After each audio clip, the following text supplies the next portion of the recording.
Welcome back, everybody, to another episode of, you guessed it, Hotel Charlie. This is episode 5. This is the Christmas episode, everybody. We have some Christmas music from Die Hard here. This is Run DMC, Christmas in Hollis. Let's turn it off before we get a copyright strike. But I hope you're all in a Christmassy mood. I know I am. We're only days away. This episode comes out on what date? I'm recording it on the 18th. Of course, my calendar's not updated in my laptop, so this is coming out on the 21st. Obviously, it's not being taken down at midnight on the 21st, so this will be up when Christmas comes out.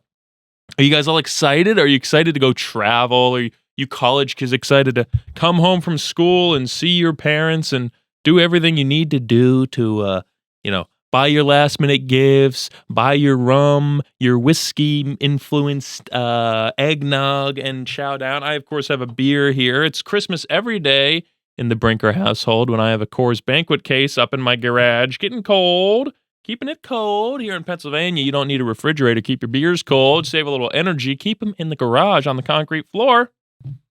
Works like a freaking charm.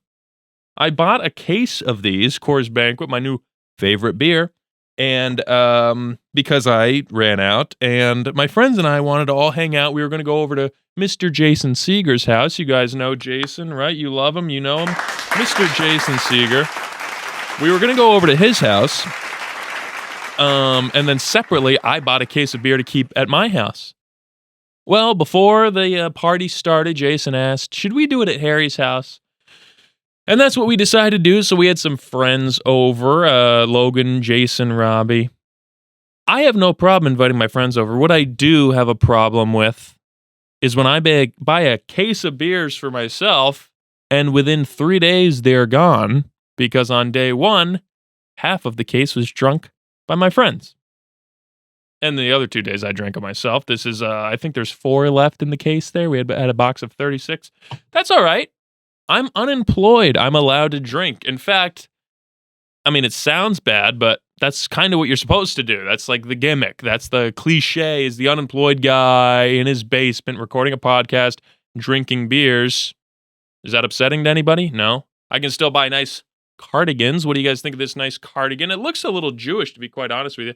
I have no problem with that, but at a quick glance, this might look like the Star of David and blue and white's Hanukkah colors. It's not really Christmassy. I should have spruced up for the Christmas episode, but we'll see what Santa brings me in terms of sweaters. I might be able to pull off a Christmas sweater next week once my gifts get here.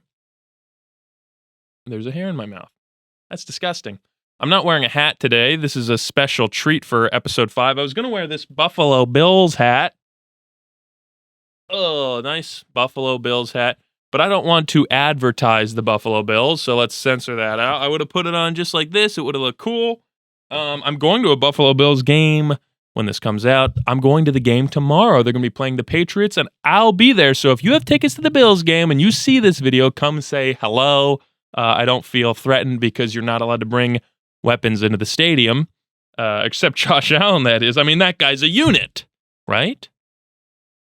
Do you guys have any Christmas plans? Like I said, I'm unemployed. I actually applied to a couple jobs today, so we'll see if I hear back. You guys know the Hershey Company? Hershey Chocolate, Hershey Kiss, Hershey Park. Ever heard of it?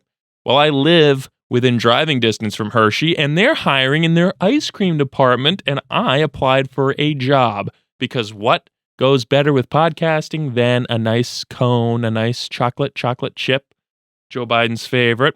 The reason, I'm not incredibly into ice cream or manufacturing ice cream, but I'll say this. My first job ever was at the meat department at Giant, so I was a meat associate, a Giant meat associate. My second job was at FedEx. I was a package handler. How funny would it be if my next job was a fudge packer? I mean, that'd be incredible. That'd be hilarious. So I feel like for comedy's sake, I need to run the gambit of all the, sus job titles that I can acquire while I still am in my youth and can get silly jobs like this. Although, if my interviewers are watching this because they did one background check and found I had a podcast, I do want to work there and I'm going to be a good employee. Hopefully you have a sense of humor, though, and understand that it would be funny if I had this job. So we'll see how that goes. I might have just ruined any chance I have of having the holy trinity of funny job names. I already have a Mrs. 69 license plate. What more do you need? Fudge packing. That would be hilarious. So it's December 21st. What did we say? 25th. Christmas is coming up. Let me tell you this. I'm getting lazier and lazier, and it's not just because I'm unemployed. Actually, it is. Without having something to do, I might have talked about this in other shows, I've gotten incredibly lazy, and I feel so terrible. Like, I already am a lazy guy, but at least when I have a job, it kind of keeps me in check. It keeps me in a rhythm, a routine, a regimen, whatever R words you can think of, and not the bad ones. There's a fruit fly down here. What the hell? I better chug this beer. 1 second. But the other day, I was coming to, you might have noticed on the last episode, I sounded a little froggy. I drank NyQuil last week because I was sick. I got a quick cold. I took care of it fast. I chugged bone broth. That's the trick. Bone broth, tea with honey, and orange juice will get that cold right out of your system. But I did cheat with some NyQuil to go to bed, and I've had such a hard time going to bed early and waking up at a normal time that I thought maybe NyQuil would help me get back in a routine. And I took a shot of NyQuil at like maybe 9:30, and by 11 o'clock, I was asleep. And I was proud of myself. I was in bed at 10 o'clock, ready to get some shut-eye. I was on my phone a little bit, yes, sorry. But I ended up falling asleep before 11, so you would probably think, oh, good, Harrison's back on a regular schedule. Well, at least that's what I thought. I thought, okay, I drank NyQuil. That usually knocks me out for a little longer than normal. Let's say I sleep 10 hours. I'll be up. Pardon me. I'll be up at 9 o'clock. You want to know what time I woke up? I woke up at 2 o'clock the next day. So what is that? 13 hours? At least 13 hours. I mean, it wasn't 2 o'clock on the dot. That's crazy. And I was trying to be productive and take care of my sleeping, troubles. I was trying to troubleshoot my sleeping issues, but you can't cheat. I think if there's any lesson I should learn there, it's that you can't cheat with medication on how to get a good sleep. I know there's a lot of people out there who swear by marijuana or weed gummies. Oh, that'll knock me right out. Okay, don't use them. Now you're worse off than you ever were before. Don't become dependent on chemicals to fix your problems. Now, I know only moments ago I told you that bone broth, orange juice, and honey with tea fixes a cold. You don't have to do that. Ride out the cold. Be a freaking man. I'm a sissy when it comes to cold. I think something just fell. Hang on, let's pause right here. All right, I'm coming back. Sorry, something off in the distance. I saw a little tarantula with a scorpion buddy walking around my basement, but I walked up to him, got afraid, decided to leave them alone. But we're going to make this episode quick because I'm terrified of if they make it all the way over to me. What was I talking about? Something about getting a cold, blah, blah, blah. I sleep in a lot. Is that a problem? You know what I do have a problem with? First of all, my hair. I wasn't prepared to do this hatless. I really should have not made a mention of my head. I hate girls. I know what you're thinking. That's Harrison, that's misogynist. That's a rude thing to say. You shouldn't say you hate girls. No, I do. Trust me, I do. You know why? Because I like funny things. I like being entertained by comedy. And look, I'm not going down the route you think I'm going down. I'm not saying girls aren't funny. But I feel like there's better checks and balances with men who try to be funny and aren't versus women. We all have guy friends. I mean, if you're a guy, maybe. I'm talking from the perspective of a male. We all have guy friends, and we're all sitting in a circle, and we're cracking jokes, and everyone's going one after another. We're getting a good long riff session in, and it gets to that last guy, and he blows it. He drops the ball. He doesn't even know what's happening. He just says, 69's funny. And you're all like, right, but we weren't talking about that. But that's a classic, though. You know what I mean? I feel like a group of guys would bash their friend for screwing up the riff more than women, which I think has coddled women to such a point that they don't know what's funny and what's cringe-worthy, and they just know Goofy gets a laugh when I'm drinking mimosas with my gals, so I'm just going to be Goofy. for example, the other day, I saw a Snapchat story of a friend of mine from high school, and she's in college, and she had an elf on the shelf, which already is like, what are we doing? You're doing that with your college friends because it's a gag. It's a funny gag to like have a elf on the shelf. Let me guess, you put in piles of powdered sugar and pretend he's doing cocaine, or he's doing a snow angel on your friend's bathroom mirror. Yeah, that's hilarious. That's a good thing for 22-year-old women to spend their time on. That's great. That's hilarious.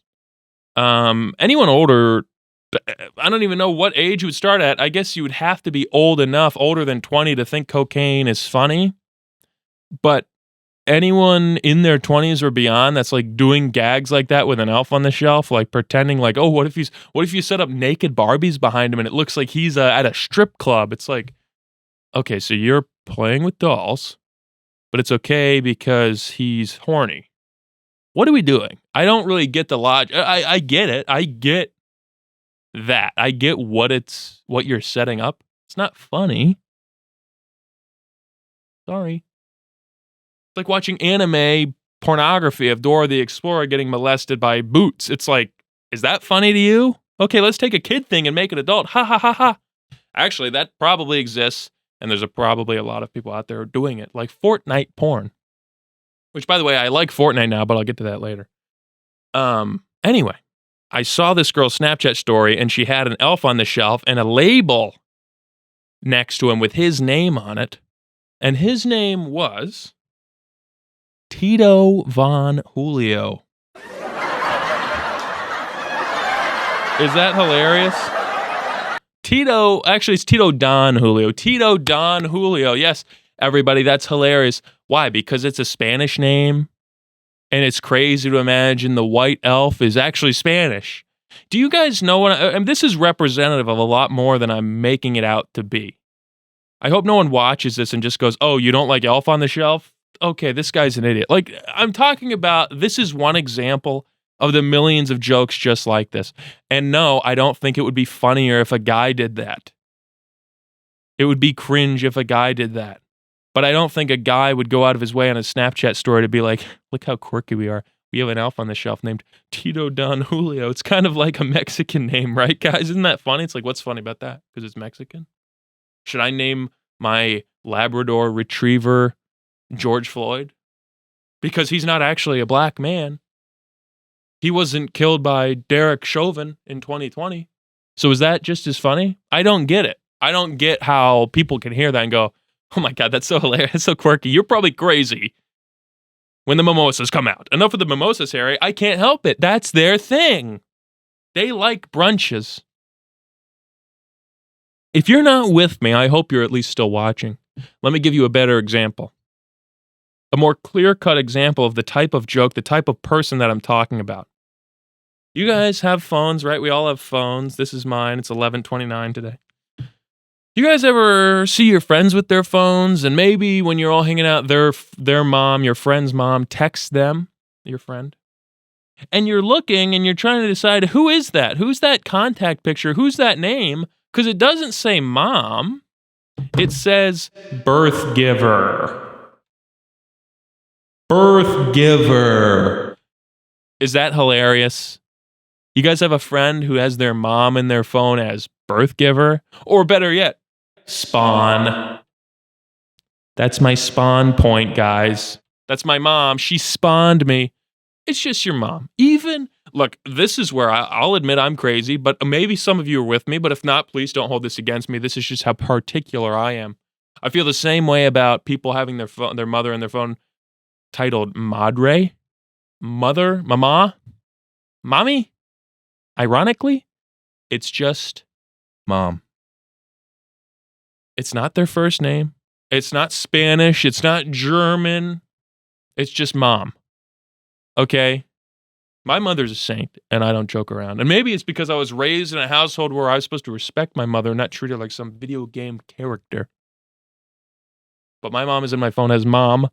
I don't even have a profile picture for her. I don't have an emoji next to her name with a big heart or a knife pretending like I hate my mom. I actually hate my mom. Oh, I've had it for the last time. I hate that stuff. I find it very irritating. It immediately turns me off to that kind of person because it's like, okay, I know you think we'll get along because you think you're hilarious, but you only think that because no one ever called you an idiot. You need to get out there. You need to make a couple shows on YouTube. You need to go do some stand-up. You need to go viral on TikTok. You know what centered me? You know what grounded me? Posting a TikTok with 700,000 views and reading the comments, and they were all generally actually very nice, but there was a few that cut to me bad, and it kept me grounded. It kept my head on my shoulders. It kept my head small. It kept me from blowing up. My head, I mean. Kept my head from getting big, my ego from getting too big. Do some mushrooms every once in a while and try to talk about the elf on the shelf and how funny it is. And when you say it out loud and all the circles are mixing together or whatever mushrooms does, you'll realize pretty quick, oh wait, that's completely idiotic. It's very stupid. I should be back in high school where that kind of stuff is tolerated. Not enjoyed by anyone, but tolerated because everyone kind of just goes along with like, I think the problem with a lot of jokes and a lot of humor, maybe even stand-up, is it's not that these guys, these new comedians, or these jokes, or these TikTok trends, it's not that they're funny. It's just that for whatever reason they're popular, and everyone takes that as a sign of like, oh, then that's funny, because he's a comedian, he's popular, so whatever he says must be funny. It's like, no, there's Chris D'Elia's out there.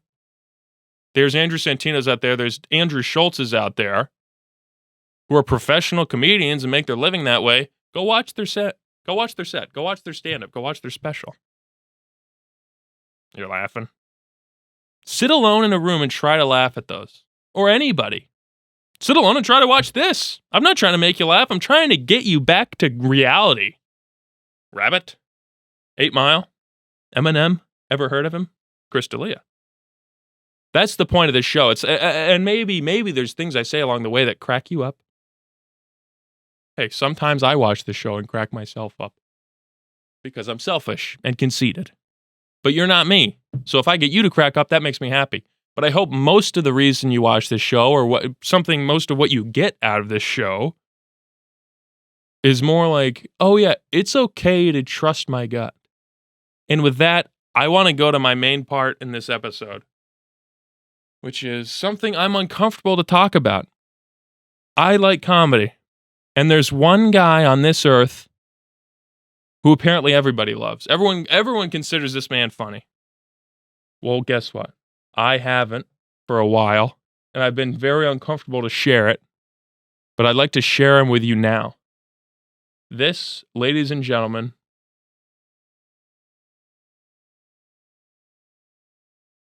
is Will Ferrell.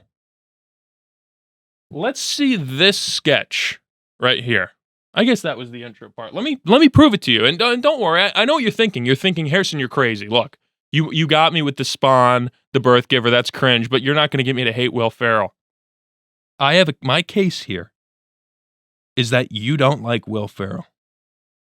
You're just used to Will Ferrell, and he's on SNL, and he's in Anchorman, and Step Brothers. God forbid we talk against Step Brothers. And you just go, oh, he's actually the funniest guy in the world. No. This is a sketch from Saturday Night Live, who, side note, we've had problems with in the past copywriting, so if this gets cut, just go and watch this sketch. It's called Get Off the Shed, New Friends, SNL. But we're going to watch some of it here. I don't like this kind of humor. You bet. Hey! There's gonna be a meeting between your ass and the palm of my hand if you don't get off the shed. Now get off the shed. He's yelling at his children. What do you think of the fountain? You like that? Oh, but it's funny because now he snaps right back into it. He's actually very calm. When he talks to his friends, he's calm. He's not realizing how awkward he's making everything by yelling at his children while he's trying to have a nice discussion. And in his mind, he is. He doesn't even realize he's yelling. He's able to snap right back into it. Cook his burgers, talk to his wife, talk to his neighbors. But if he sees his son in that shed, he's yelling because that's what dads do, because dads are hilarious. This is not my thing. And I'm trying something interesting here on the episode today. Because normally I'd like to have a hypothesis. I mean, maybe I won't say it on the show, but when I'm trying to come up with notes of what to talk about on the episodes, I usually sit down and think, like, what really does bother me? And what's stuff that I don't realize bothers me that bothers me? Like automatic syncs. Will Ferrell is an automatic sync of comedy. Bear with me here. Automatic syncs are one of the worst inventions ever. I know you're thinking, you're going, Harrison, but they were invented so that people couldn't just run the water on, plug the drain, and walk out of the sheets, the rudders, the wah-wah, and flood the bathroom for this man who runs this gas station, this business, this Target, this Walmart. Okay, fair. I don't think that's ever happened ever, other than the movie Home Alone with the wet bandits, but fine. The problem is, at this point in society, in the evolution of automatic sinks, they don't work. You take a big gross shit. You get poop all over your hands because you wipe like a Middle Eastern man. And you go out to the sink and you wash up. And you get a little water on your hands. This is what I do. I get a little water on my hands first and then get the soap, the foam soap, and then lather. It kind of helps the lather a little bit. So you're doing that, and then you stick your hand under the sink again. Doesn't turn on. You got to reach to the one across, and it doesn't turn on. You go back to yours originally. Okay, it turns on finally. So you're rinsing it off, washing it, rinsing it, getting in under your fingernails. Oh, it turns off. My problem with automatic sinks, I'll tell you when I'm done washing my hands, you're a sink. I'm a man. I'm the man with the hands. You don't have a brain. Don't tell me when I'm done washing my hands. Now, why is that like Will Ferrell? Because I think if you asked anybody to really think about it, they would tell you, yeah, automatic sinks actually are stupid. Nobody prefers them to the regular ones, other than maybe a germaphobe who's like, thankfully, I don't have to touch the sink. Okay, touch the door handle when you walk out of there, idiot. Howie Mandel. I think if you asked anybody and they were honest with themselves, they would tell you, yes, automatic sinks are annoying, but I don't really think about them like that because I'm just so used to using them. But yeah, you know what, Harrison, you're right. They are annoying. That's how I feel about Will Ferrell. I feel like we've seen him in all these movies, all these comedies, all these sketches, all these shows. Like, watch Will Ferrell. Well, let me say this. I feel like we see him in all that stuff, and we're so used to just knowing him as a comedic powerhouse, a popular comedian, that we just all forget, oh, wait, these jokes actually suck. And this character of like a narcissistic asshole who doesn't realize he's being annoying and making everything awkward, that's not, he doesn't realize, I just don't like that character. And that's what I was going to say. Go watch him in The Office. He plays that guy. And look, I don't know what Will Ferrell's like in real life. I might love him as a guy. I'm sure it's annoying to be famous. I would like to talk to someone about that. I'd like to talk to any famous person about, like, how annoying is it to actually not be able to leave your house? I'm sure there's plenty of things he and I in real life would talk about eventually. Will, come on the show. That would bother me. But this character, these characters that he does, I don't find funny. So watch him in The Office when he's Dolores Vickers or whatever his name is. And he's doing the juggling thing. And he's like, oh, I don't ever touch another man's instruments. I'll just mime them. That is one of the stupidest jokes in the entire show. It would only get a laugh out of the 10 minutes it goes on. You finally go like, oh my, okay, I'll give it to you. You're still doing it. You're still in character. You're still doing this bit. But other than that, it's not funny. It's so stupid. It jumped the shark. And I feel like Will Ferrell jumps the shark in a lot. It's not funny. And I'm trying to get you people on my side. And this is what I was going to say about the thing that I'm trying new here is the point I want you to leave with today, and the point I hope you carry across the show and into your own life. Trust your gut. You might watch Will Ferrell and feel like you're going to be the only guy who says, this isn't for me, but you're nervous to say it in front of your friends, or worse, you can't put your finger on exactly why you don't like it. Maybe like that elf on the shelf joke, or people that say, my mom is actually my spawn or my birth giver. I hope you're all with me, or at least examples like that. You all see stuff like that just irks you, but you can't really explain why. I'm here to tell you, It's okay to not be able to explain why. It's okay that your instincts are telling you this is stupid, this isn't funny, and you just listen to them without knowing why. I heard a story today from a friend who's a teacher about a kid who, I think he was a young gay kid who was being bullied a lot in school. Now, he was one of those extreme gay kids who has like tails and crop tops. He wears a tail and cat ears to school. But he was getting made fun of. And I'm not taking a stance on this. Actually, I will. Maybe rightfully so. Maybe you should be allowed to make fun of people. But don't worry before you turn it off. Listen to how the story ends. He's getting made fun of incessantly by this bully who's making fun of him for being gay or being weird or being whatever, wearing this tail. And finally, today, he snapped. And he punched the kid in the face. Now, what did the school do? Did they take them both in and punish them both equally? No. They punished the gay kid for punching the bully because the gay kid finally had enough. Now, I'm not sitting here trying to argue for corporal punishment or say that the kid shouldn't have gotten any punishment at all. I get it. I get how the rules work. I get how school works. There's different laws for school. Like things that happen on school grounds are considered different things in the law books, more severe. So I understand this kid has to be punished, but I hope no one, or just, I think it's a shame that kid's going to, the lesson they're trying to teach him is, hey, when you get made fun of, hold that in. Because if your only reaction is to fight back violently, or fight back even if it was with words, but he chose violence, physical violence, you're getting bullied all year for being gay. Something that I'm sure is already just tough to deal with in your own head. Of like trying to figure out through high school, like who you are. And finally, like, look, it might not be for everybody. It's certainly not for me wearing a tail to school. I think that's insane. But imagine this. Imagine how much balls it would take for you to wear a tail to school. Well, you make fun of that kid for being gay, and he does that. So that's pretty brave of him. I'll say that. Now, this bully is yelling at him every day, making fun of him for being a homo. And the gay kid finally hits him back and is immediately punished. The lesson being, don't resort to violence.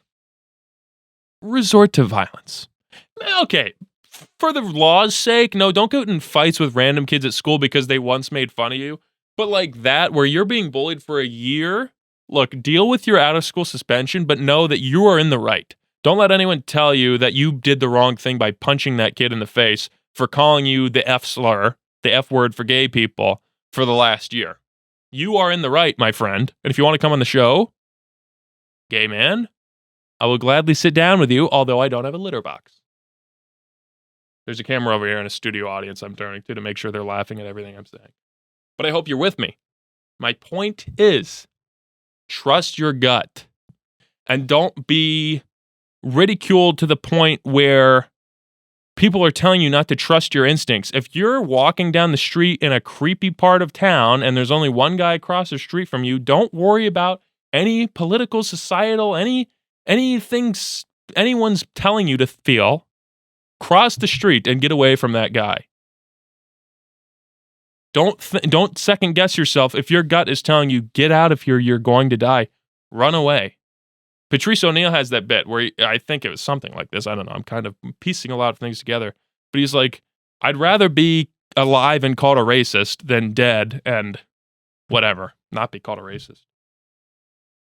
That's pretty much my whole spiel. That pretty much explains why I think Will Ferrell's not funny and why I think it's okay to feel that way. And I hope there's a lot of people out there who feel that about a lot of other people, and maybe they don't feel comfortable enough because they feel like they have this pressure to have to put every feeling they have into perfect verbiage to be able to explain, hey, why'd you punch that kid in the face? And you're sitting with the principal and going, well, this and this and this, and then that and that and that. It's like, no, you don't have to explain it. We all get it.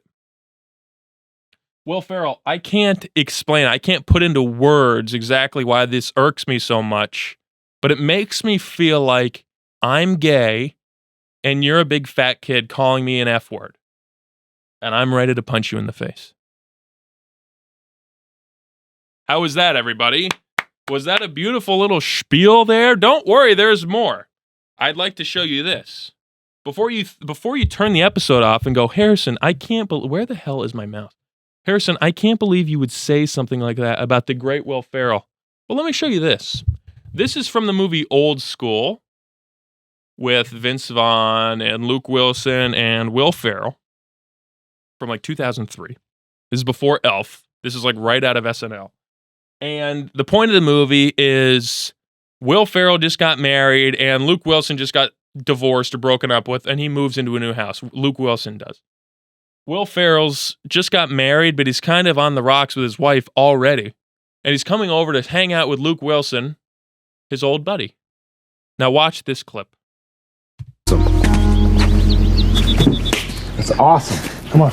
Hey, little housewarming to new beginnings.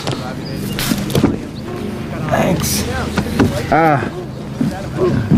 Actually, I gave this to you for your wedding. This model? No, this exact one. Yeah. I'm sorry. I'm embarrassed. I'm sorry. It's okay. I hope you like it. I love it. Thank you. That is one of the funniest things. Oh, Ninja, get him out of here. That video is one of the funniest things ever to be put on this silver screen. And I've seen a lot of movies. I've seen a lot of comedies. I've seen a lot of dramas. I've seen Sopranos. That's the funniest show maybe in the world. That clip right there, where Will Ferrell re-gifts a gift to Luke Wilson, the man who bought him the gift in the first place, and then delivers the line so funny when he says, I hope you like it. He goes, I love it. That's one of the funniest things ever. And Will, if you're watching, I want you to know I love that clip. I think that's one of the funniest things of all time. So I know you have it in you, Will. But isn't it fun? Hang on. Holy shit. Isn't it fun when you feel alone in your feelings about a person, a controversial feeling about a person? For instance, I don't think Will Ferrell's funny. I have a hard time talking about it to anyone because no one is willing to hear that. But isn't it fun when you feel like that about somebody and you don't really know why, and then they give you a reason why that everyone can kind of agree on? So like when that show, so Adam McKay and Will Ferrell were longtime collaborators. They worked on SNL together. They wrote Anchorman together. They wrote and made Step Brothers together. And then, the other guys. And then they made Hobbs and Shaw. What was that movie called? Murphy and Klein or something, when they played Sherlock Holmes. And great. They're great creative partners. It's not my cup of tea. Sorry. I don't think Step Brothers is that funny. I enjoy it because I've seen it 100 times because I went to college, and that's the one movie every douchebag is like, dude, you want to watch a funny fucking movie? Put on Step Brothers. It's like, oh my God. All right, put on Step Brothers. Let me guess, you're McLovin too? You think McLovin's hilarious? Yeah, dude, I got a shirt with McLovin's license on my freaking chest.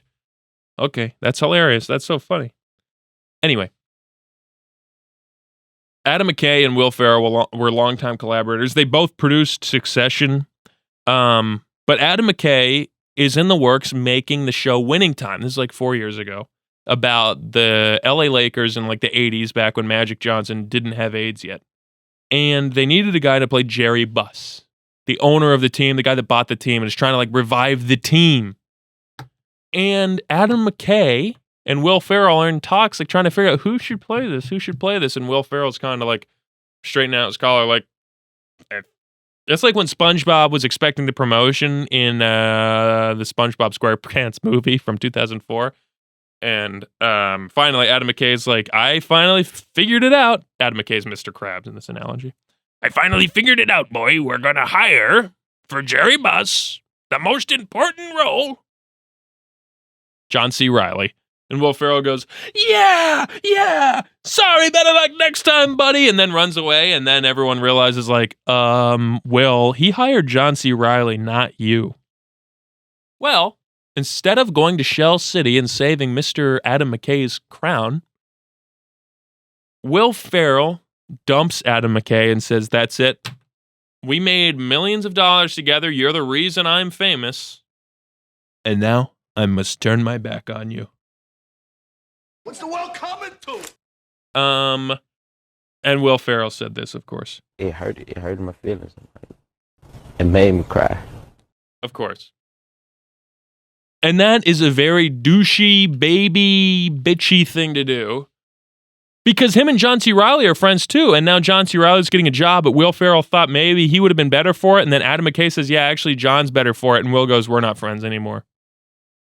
I was so excited when I heard this news. This is the point of me telling you this. I was so excited because now I finally had a reason that people could maybe get behind me with.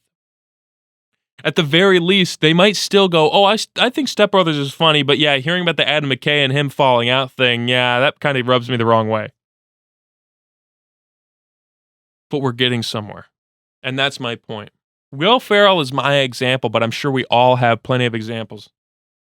Like Kanye West. Imagine you hated Kanye West and you're a raging liberal and you don't know how to tell people that because he's going on TV and saying, George Bush doesn't care about black people. And then you're going, how can I tell people I hate this guy? He's doing so much for minority community. I'm imagining a white liberal, by the way. He's doing so much for minority communities and for rap as an art and getting a black voice is just incredible. But I don't like the guy. How do I explain it? And then 2016 turns around. Keep yapping, man. 2016 comes around and Mr. Donald Trump wins the presidential election. And then Kanye West comes out and says, I love Donald Trump. And finally, you're that white liberal and you've been waiting for this your whole life. And you can finally go, I hate Kanye West. And now you can have people on your side going, what I just said about Will Ferrell. Well, people might go, well, I like Kanye's music. I like Will's movies. But I'm sure behind the scenes, he's a nut. He likes Trump. And I would say, I'm sure behind the scenes, Will Ferrell's a nut. He hates Adam McKay. Or, I mean, especially now, if you're a white liberal and you hated Kanye West and you could put up with the Trump thing, now he goes out on Alex Jones's show. I mean, I say now, this is like 3 years ago. And it says he loves Hitler and loves... He said he loved Hitler. And then he's like, I don't hate the Jews, though. I just love Hitler. And then like 3 days later, he's like, I hate the Jews. That's Kanye West who said that, by the way. I maybe I'll put a blur over that word so you can't even cut me out of context. You're finally going, Kanye West is a neo-Nazi? Oh my God, thank God I finally have an out. I finally have an in or whatever reason to be able to say to people who never wanted to hear me bring this up. Now I can finally say, I hate Kanye West, and people can finally just go, yeah, I get it. And there's a lot of people on my big long list I have here of people I hate, and there's diagrams and arrows. There's a lot of people on this list who I'm just waiting for that day, that phone call, that InfoWars episode to finally drop where we can finally at least have an in to start chipping away and start getting people on our side. I'm very excited for that point. What else we got? Sorry, I'm passionate about this right now. I need a water. You're going to have to give me a second. Let's get the hell out of here. Yeah. Can I show you a fun thing? Real quick? This is just some fun thing I found on my phone the other day. I told you last week that I've been doing a lot of app playing. And with these free apps, these free stupid apps, you get a lot of ads. Because it's not a game like Clash of Clans where everybody knows it. It's usually like BS games, so I have like 1,000 downloads. But I keep getting ads for these similar games, so I keep downloading them because they look fun. But let me tell you something that I've noticed that advertisers are doing in other game ads. First of all, here's one example. This does not make me want to play your game. You're playing games with me, sucker. You get your spelling wrong? This game in hard. Now, granted, I didn't realize this till now, but I guess there's a slight possibility that they're saying there's an easy, medium, and hard difficulty to this game, and the one that we're showing you is this game in hard. I doubt it. Let me show you something else, though. And this isn't on here, but I'll just show you where it would be as an example. When you watch an ad, they're usually about a minute, and there's a bar, that goes along the bottom of the screen. You all know what I'm talking about. There's a loading bar that goes along the bottom of the screen. Well, the ads are unskippable and a minute long. So what these advertisers to do, or can be up to a minute long. So what these advertisers will do to trick you is they'll have the loading bar start, obviously at the left, and then in the first 10 seconds, it only takes 10 seconds to get halfway through the screen. And you'll look down after 10 seconds and go, oh, shit, the ad's half over. Without realizing, no, they saved the second half of the screen to take 50 seconds for the bar to get the rest of the way. That's a lie. That's a cheat. That's deceit. And I hate you. I hate being lied to. And I hate noticing something. This goes back to the Will Ferrell bit. I hate noticing something that no one else notices. And then I hate noticing something, explaining it to people, and then still nobody gets the idea. Like in the song, this isn't prepared, so give me a second to try to get this ready. Hang on. Where the hell is my mouse? Where'd that go? Okay, bear with me. I'm going to play you a song real quick. And you're all going to listen to it. Do you guys know Jay-Z? That case was dropped against him, so don't feel like you have to hold anything to him. But here's a song by him. You all know it. Right? And hopefully he doesn't try to copyright claim it. Like, Jay-Z, you got enough lawsuits on your hand, all right? I mean, I know I just said you got dropped, but let's admit it. You don't need another one from me, by the way. Let this sweater mean whatever you think it means, by the way. I want to tell you something about this song. Are you ready?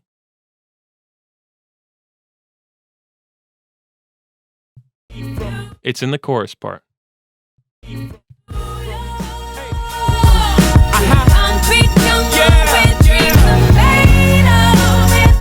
Did you notice that? Let's play it again. I'll show you on the screen here.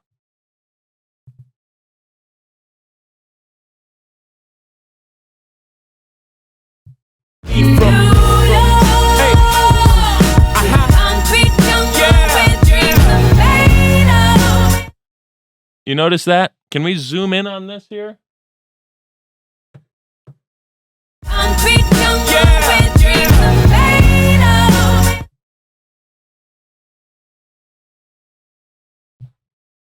Do you guys notice anything weird about this?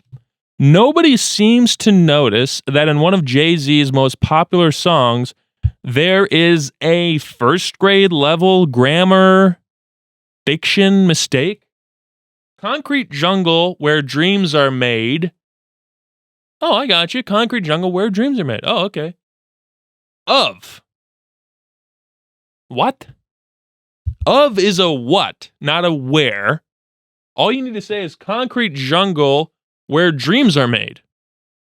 Like Hershey Park is where fun is made. I would never say the toilet, my butt, is where poop is made of. Are you with me? Do you understand why this doesn't make sense?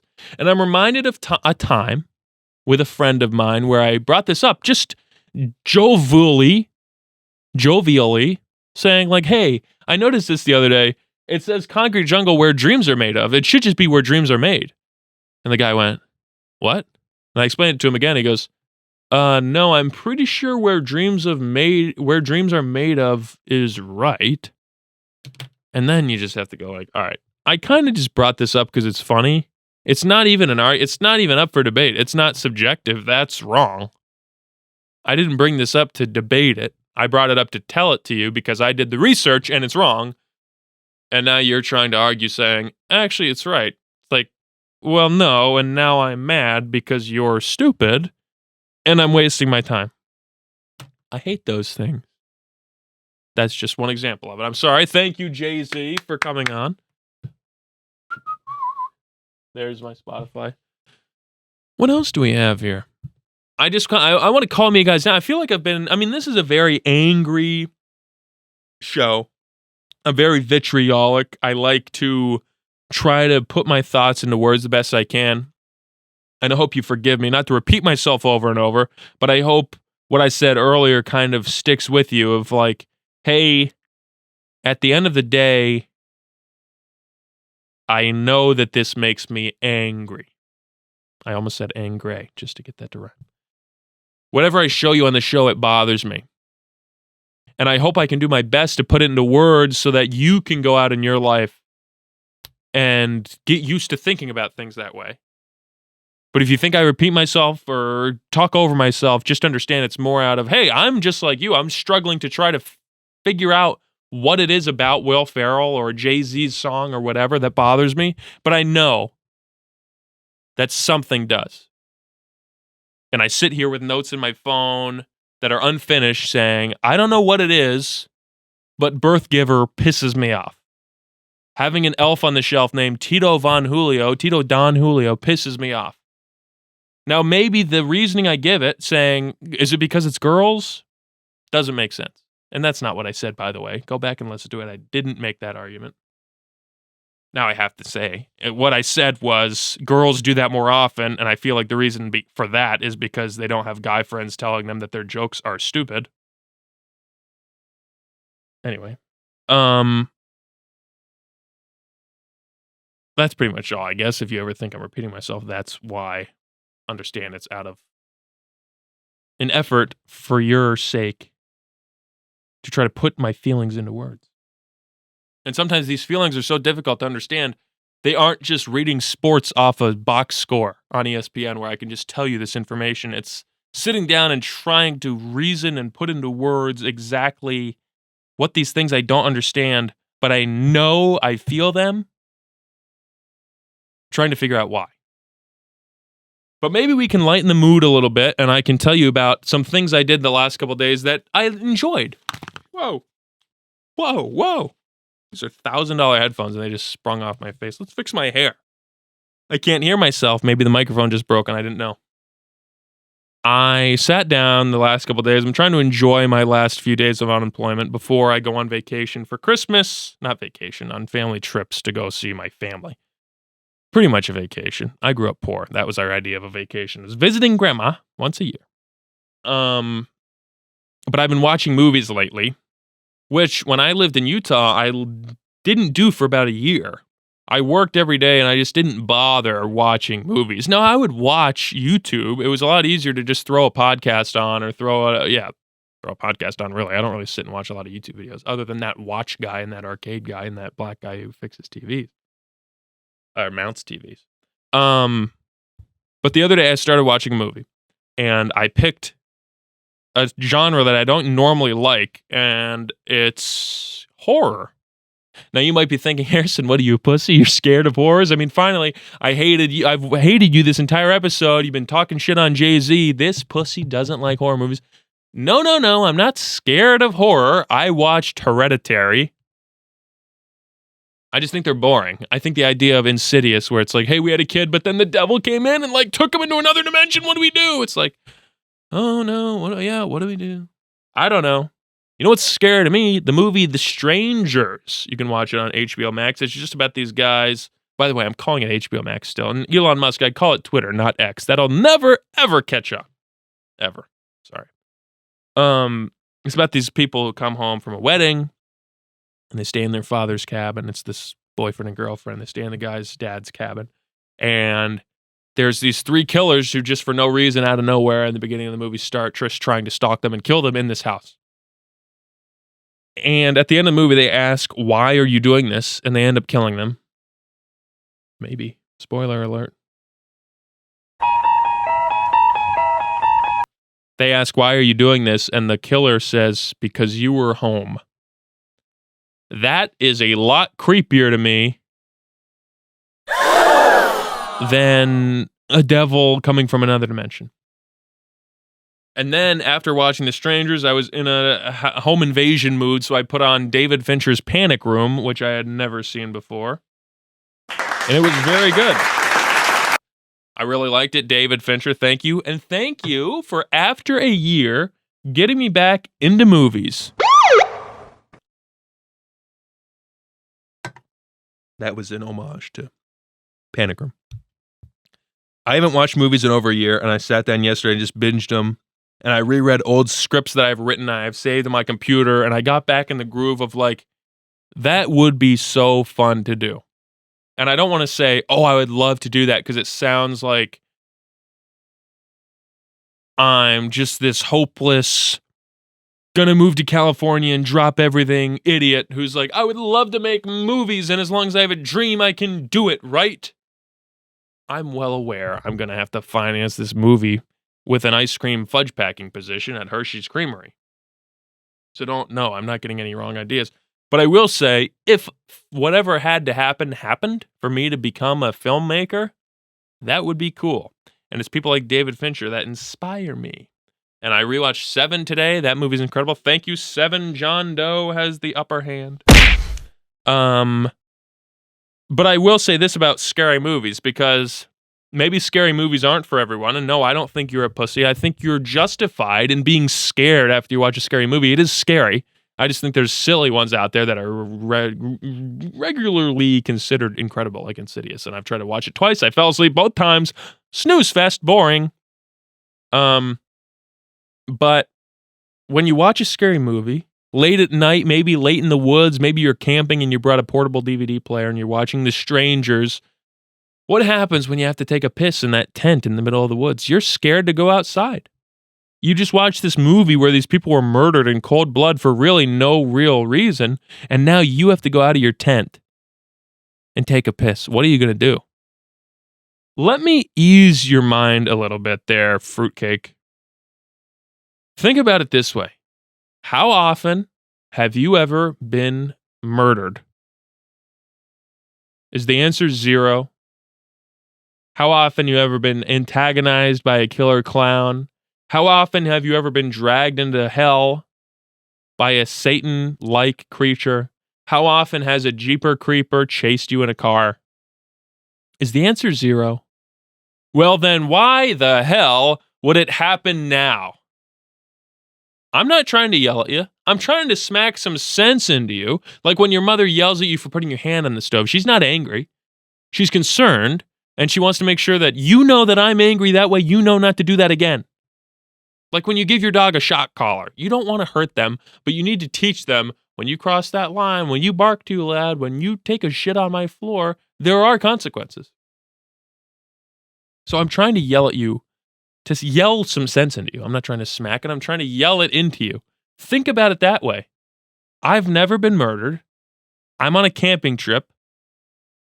What are the odds that the day I watch a movie about being dragged to hell, what are the odds I got dragged to hell? Do you guys ever think about that? Like sometimes I'm on an airplane. Not very often. There's been times I'm in the car and I have this feeling where I'll listen to a song that's like, let's say it was Airplanes by B.O.B. And I'm listening to that on the flight. And the thought crosses my mind like, man, if we crashed right now, I hope somebody finds out somehow that the song I was listening to was Airplanes by B.O.B.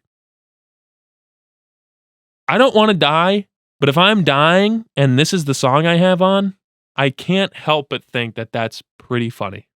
Or that's pretty crazy. That's pretty unlikely. But of course you don't die. That doesn't happen. You don't get murdered in the woods unless you're asking for it.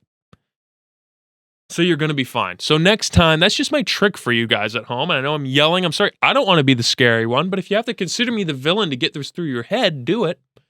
Don't be scared of horror movies. Enjoy them. Yes, they're supposed to frighten you, but don't feel like just because you watched a movie that now that's going to happen to you. I've seen Batman. I can't fly. I've seen Spider-Man. I can't do a backflip. No one's scared of that. I will say this, though. My nails are chewed down to the freaking bone. Thank you, David Fincher. And Jodie Foster. How long have we been going? We've been going for 50 minutes. I guess I said I would talk about this later, and I got something next week I want to talk to you guys about, and I had a whole couple things ready that I wanted to show you, but we'll do it next week.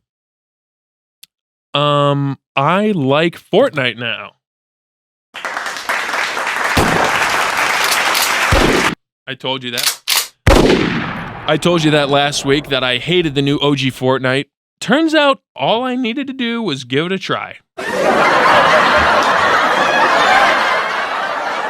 Because let me say this, I replayed Fortnite a couple of days later when there weren't 3 million people on the servers, and I got a victory royale. And I played with my buddy Blake. This is a kid I met randomly in solo squads. Our squad fills, me and Colin were playing. We got mashed up with this kid Blake, and he was a 12-year-old boy. And he was good. He got us our first win. He brought us back. He redeemed himself after he did some stupid stuff in the game, but then we all died, and he got our cards and rebooted us, and he actually was the reason we won that game. I had a lot of fun. To the point now where I'm getting recommended videos of Ninja and Tfue and Nick A30 on my YouTube. And originally, look, these videos are very popular, so yes, they'll pop up on my YouTube every once in a while, but until now, I would ignore them. But in the last week, I fall asleep now to Ninja playing Fortnite. I'm not happy about it, believe me. Believe me, I think it's just as disgusting as you do. It hurt my feelings. It made me cry. And I hope you all understand that I'm not that guy. I'm not that kind of guy who wants to sit down and watch Ninja or Tfue or Nick A30. But you know what kind of guy I am?